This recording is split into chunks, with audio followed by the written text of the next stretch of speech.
In football, this is what rock bottom feels like.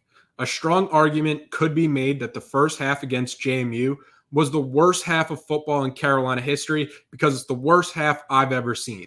To allow a block punt for a touchdown and an onside kick within the first 15 minutes is shocking enough, but it somehow got worse. With UNC up 3, JMU proceeded to score touchdowns on 5 straight possessions, going through Carolina's defense like a hot knife through butter.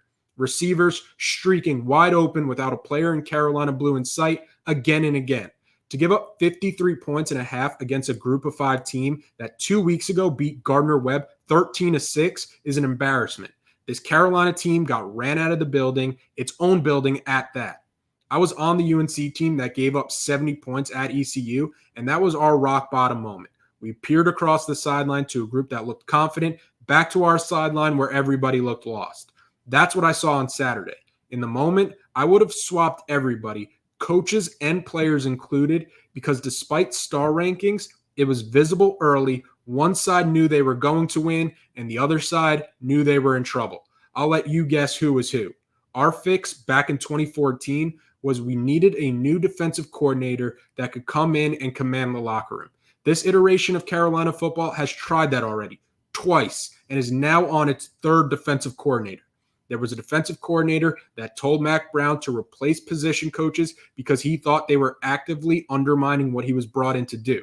There was an offensive coordinator that got replaced because his style allegedly wasn't helping the defense get the best looks in practice. Carolina is looking around, realizing nobody from that group is still in Chapel Hill, and they've run out of scapegoats.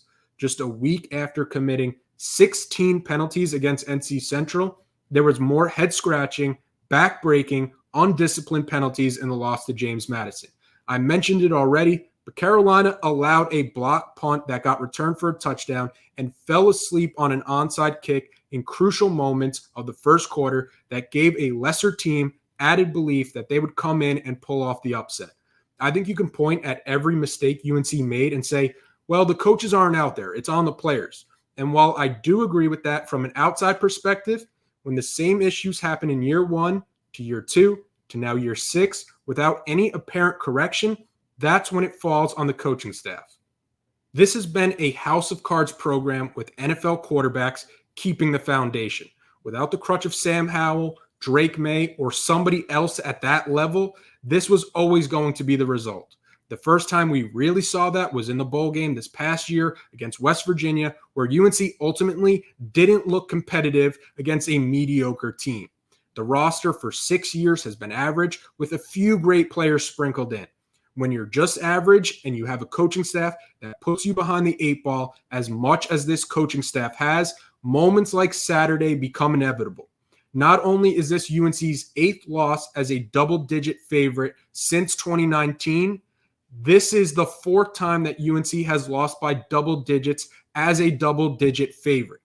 Carolina already carries the reputation of being a basketball school, and they're losing the people that care about the football program with repeated performances like this.